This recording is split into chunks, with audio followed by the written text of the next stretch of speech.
жолыма тұрдың ба, болды, аямаймын. Тау келсе сүземін, тас келсе шайнаймын. Маған тек ұлттық мүдде керек. Ұлттық мүдде жолында мен бір қарыннан шығып, бір емшеген сенде, сен менің ұлттық мүддемде, сен маған қарсы болдың ба, бітті, жыртамын, айырамын, жаңа шамам жеткенше құртуға тырысамын. Мен Қытаймен алыстым, бітті, жолымда тұрма. Қытаймен алыстым, болды, жолымда тұрма. Қазақта Қытайдың экспансиясын қарсы тұрдым, жолында тұрма. Бұл жолда сен менің жет әкем болсаң да, мен сені танымаймын. Маған ұлттық мүдде керек, ұлттық намыс керек. Азаттық неге сұхбат алмайды? Нұр Азаттық.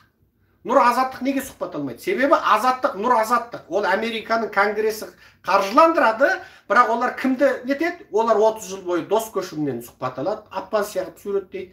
Олар қосанып, Аппаз сияғып 30 жыл бойы сахнасынан қосаныпты түсірмейді. Олар жаңағы Тайжан, Майжандарды, Расул Жұмалыдарды алып шығып сахнасында көрсетеді. Бірақ солар шынайы ұлтшыл атажұрттың азаматтарын шақырып бір рет сұхбат жасады ма, сағат-сағаттап? Бір рет жасады ма? Жоқ. Өтірік алады да сендер дауласың. Біздің ішкі дауымыз миллионшы мәселе. Ана Қытай тақырып, ана консулдың алдындағы апалар шақырып, Қазақстанның интеллигент зиялысын, саясаттанушысы бар, не бір қоғамдағы бір тұлғалар шақырып, бүгін мына апаны шақырып, ертең ана әпкемізді шақырып, одан Байболатты шақырып, ол күні бір баласы Қытайда нақақ жоғалған шақырып, бір күні күйеуінен айырылған әйел шақырып, соны күні түні мысалы зарлатуға болады ғой? Жоқ. Ең қарапайымы бүкіл Гүлзира сияқты тұлғаларды бүкіл әлемге, Тұрсынай Зияуды сияқты бүкіл әлемге біз шулатып, бүкіл ағылшын тілді ақпарат жазып, ең соңында ана Африканың ормандағы ағылшын тілді мемлекеттер. Қаралар бірақ ағылшын тілді мемлекеттер. Жаңа Зеландияның балықшылары оқитын газеттерге дейін жазып болғанда бар, Азаттық звондайды ғой. Тұрсынай Зияудының нөмірін берші, Гүлзира деген қыз бар екен ғой деп отырып. Міне, жазбайды олар. Серікжаннан интервью алмайды, Серікжаннан сұхбат алып жарияламайды. Мен қолымда тұр, жуырда жариялаймын, олар жарияламаса. Сұхбатым тұр. Қаржы қайдан келеді дейді. Маған айтады, сен Америкада бәленай жүрсің, қаржы қайдан келеді дейді. Ол киембідің сұрағы ғой, киембі сөйтеді. Сен менің көтерген тақырыбымды сұрасаңшы. Қытайда қазақ не болып жатыр? Сен енді жаңа Қытайдағы мынау мәселе шешілетіндей ыңғай бар ма? Ақсарайдағылардың ойы қалай деген сұрақ құрамайсың ба? Қаржы қайдан келеді дейді ғой, маған айтады. Ол киембінің күні түні жатса тұрсам, мынау Серікжанның қалтасын тексеріп, Серікжанды қайтсем, жаңағы ашып қоям, Серікжанды қайтсем елден жаңағы ауашалайым, ешкім Серікжанға жоламайтын, көмектеспейтін қылсам деп, күні түні армандайтын киембінің сұрағын маған Нұр Азаттық қояды. Нұр Азаттық міне қазір Тайжанды 24 сағат көрсетеді. Тайжанды Аппаз сияғып, бүкіл Еуропа мен Американы алдамақшы, Тайжанды көрсету керек, тағы да анау маймыл қалың өтірік Аппазия бар, соны білмей тұр ма, біліп тұр, тапсырма орындап тұр. Американың ақшасын алады, өздері Қазақстанның азаматы, өздері бопсаланған, өздері сындырылған, мансаппен қатыны, інісі, балдызы, анау мынау сындырылған, сөйтіп сындырылғанда қайткен, енді тура кәдімгі 31 КТК-дан не айырмасы бар? 31-ден, Евразиядан, КТК-дан не айырмасы бар? Өтірік Аппазияны өңкей маймылдарды көрсетеді. Мысалы, әрине, жалынып жалпайып, ауыт қайтып жүрбей, ауыт айтшы, ана Қасым Аманжанға айтшы, анау, ана апаларды ұрыпты, теуіпті, ойбай. Ойбай, ана кімдерді Байболат сотты өлтірем депті, ойбай, Байболатқа штраф салыпты, міне, екінші мәрте салыпты деп, жаз деп жүрсең жазбайды ғой. Міне. Неге? Олар ана маймылдарды көрсету керек. Маймылдарды. Болды. Бұл сондықтан ол Нұр Азаттық. Енді сол Нұр Азаттық шақанттан битеп барып, мысалы, жаңағы анау $1 миллион микрофонын алып барып, ана $10 миллион алған камерасын алып барып, битеп 10 тонналық көтендерін қозғап, жаңағы 20 тонналық еріндерін ашып отырып, құрметті ұлы тұлға, адамзаттың жаңағы алыбы, жер шарын жаңағы әмірменен, тыныс алумен жер шарында жел пайда қылып, бір жерінің желіменен теңіздерде толқын тудыратын керемет ұлы тұлға, сіздің барлығыңыздан күн шығып, күн батып жатыр. Енді сіз айта қойыңызшы, анау Сұмырай Серікжан дегенді неге арыз жаздыңыз? Бұл бірінші сұрақ. Неге сотта куәгер болдыңыз? Бұл екінші сұрақ. Сіз осы барыстарда қандай ойладыңыз деген бір сұрақ қоя алмай отыр ғой. Неге? Себебі бәрі бір ғой, қожайындар киембі ғой, бәрі НКВД, КГБ ғой, қоя алмайды.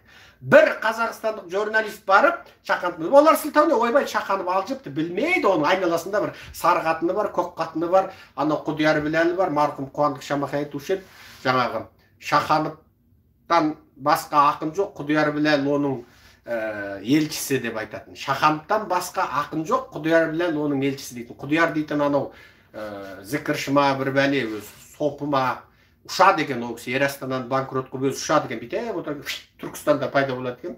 Соны дұр оқып алып Алматыда өлең жазып отырады екен, Чақановпен чай ішкеннен сосын деді Астанаға барып депутаттарға КГБ-ға отчет беріп бүйтіп отырады екен, Шымкентте пайда болады екен. Ұшады екен ол кісі өзінің айтуында. Чех па бір бәле болып кетіпті. Анау 6 категория бар ғой, тариқат, мағрифат, немене бірдеңке пат дейтін паттардың соны 6 категориясына шығыпты деп айтады дейді. Баяғыда бір аудиосы тарап жүрген, менде чех, не деуші, пір, чех деймін ол, пір болам деп. Жарайды, ұша берсінші олардың, мен сол кеңістік таласпаймын ғой, лицензияны да бермеймін. Мен неге соттаймын, мен албаты шыр-шыр етіп, анау Қытайдың экспансиясына қарсы тұрып жүрмін, Қазақстан үшін алғанда. Қытайда қазақтардың құқын қорғап жүрмін, адамдық құқық бойынша. Енді соны бір журналист барып сұхбат ала алмай отыр ғой. Бір Қазақстан дейтін республикадан бір журналист барып, ей, айналайын ұлы тұлға, жаңа көтені алтын, көмей күміс, бір жаңа керемет тұлға осы сіз деген тұлғасыз тура. Енді Құдай емессіз, бірақ Құдайдан былай емессіз, бірақ айтыңызшы деп тұрып, бір сұрақ сұрай алмай отыр ғой. Неге? Неге үнсіз отыр? Өткендегі өтірік өлең туралы анау сұмырай, сүмелек бір жаңағы біреу бар ғой, ана кім еді? Құрал деген бір сұмырай бар, атын ұмытып қалам сол өзі. Өзі сайда саны құмда ізі жоқ. Айтып ойы жоқ, өзі былжырап өмірден түк бір несі жоқ, өтірік фейк киімбінің жаңағы әбден ұрып жаңағы ана Сейфуллиндағы жезөкшелер болады ғой, әбден жаңағы тас талқаны шығып спид болып, жаңа туберкулез болып, ана ауру болып, жаңа сифилис болып, тас талқаны шығып, жаңа түрден тұр қалмаған анаша шегіп кеткен бір әбден жаңағы салдақының салдақысы жезөкше болады ғой, Құрал Сейітхан деген сол, Құрал Сейітхан оны киембі деген алайды ұрды, анағанда жала жатқызды, мынағанда жала жатқызды, Әбілязовқа да жапқызды, Серікжанға да жала жапқызды. Қазір ол ешкімге керек емес, оны тек Омарәлі Әділбек қана керек қып, басына сипап айналайын тұлға деп отыр. О киімбіде оған төлемейтін болған. Қазір көшеде жаңағы иесіз қалған ит құсап қыңсылап қалды ол. Сол барып сұрады ғой, сіз өстіп кешірім сұраған өлең жазды дегенде анау әулие барып айтты ғой, бейтіп, иығын бейтіп, жаңа жыны уған бақ соғысап бейтіп, жаңағы бірдеңеде бірдеңке, немене жаңағы бірдеңкеде колбаса, бірдеңкеде далбаса деп өлеңін айтып кетті ғой міне. Жаттан өлеңдерім болды. Интеллектуалдық ештеңкесі жоқ, бір несі жоқ. Мағауиннан садаға кеткірлер ғой, Мағауиннан, Мұхтар Мағауиннан садаға кететіндер, тырнағына тұрмайтындар, жаңа өтірік айғайшы, байбайшылар. Ал енді сонда біреусі бар, неге сен жарайды, мақұл өлеңін сөйлең жарайды, арзан миллион өлеңінің біреусі. Неге арыз жаздың деп сұрасыншы? Айта алмайды. Ал енді қара, ең сөзімнің төшкесін айтам. Төшкесін. Арыз жазбадым деп ол кісі ақтала алмайды. Ақтала алмайды. Арыз жазбадым десе, Серікжан Қазақстан ұлттық қауіпсіздік комитетін сотқа береді. Сендер арыз жазбаған адамды арыз жазды деп, куәгер болмаған адамды сотта куәгер деп мені 7 жылға соттадыңдар ғой. Мен сотталған адаммын, 7 жылға сотталған адаммын. Сонымен Қазақстан ұлттық қауіпсіздік комитеті және оның төрағасы Кәрім Мәсімов қылмысты болады. Яғни олар жауапты болған адамдар, ұлттық қауіпсіздік комитеті арыз жазбаған Чақановты арыз жазды деп, ол куәгер болмаймын десе де куәгер қылғандығы үшін Қазақстан ұлттық қауіпсіздік комитеті және оның лауазымды тұлғалары халықаралық сотқа тартылады. Сондықтан Чақанов мен арыз жазбадым, куәгер болмадым деп айта алмайды. Ал мен арыз жаздым, мен және Серікжан 7 жыл сотталуда куәгер болдым деп оны да айта алмайды. Себебі халық бетіне түкіреді, қазақ бетіне түкіреді. Серікжан анаумен қыз зорлаған жоқпын, ешкімнің қатынның қойнынан шыққан жоқпын, өз қатынымнан басқа қатынға қарамаймын да, жоламаймын да, қаншама тоқал келсе де жоламаймын, киімбі жіберді, Қытай жіберді деп, ешкімнің қақысын аттаған жоқпын.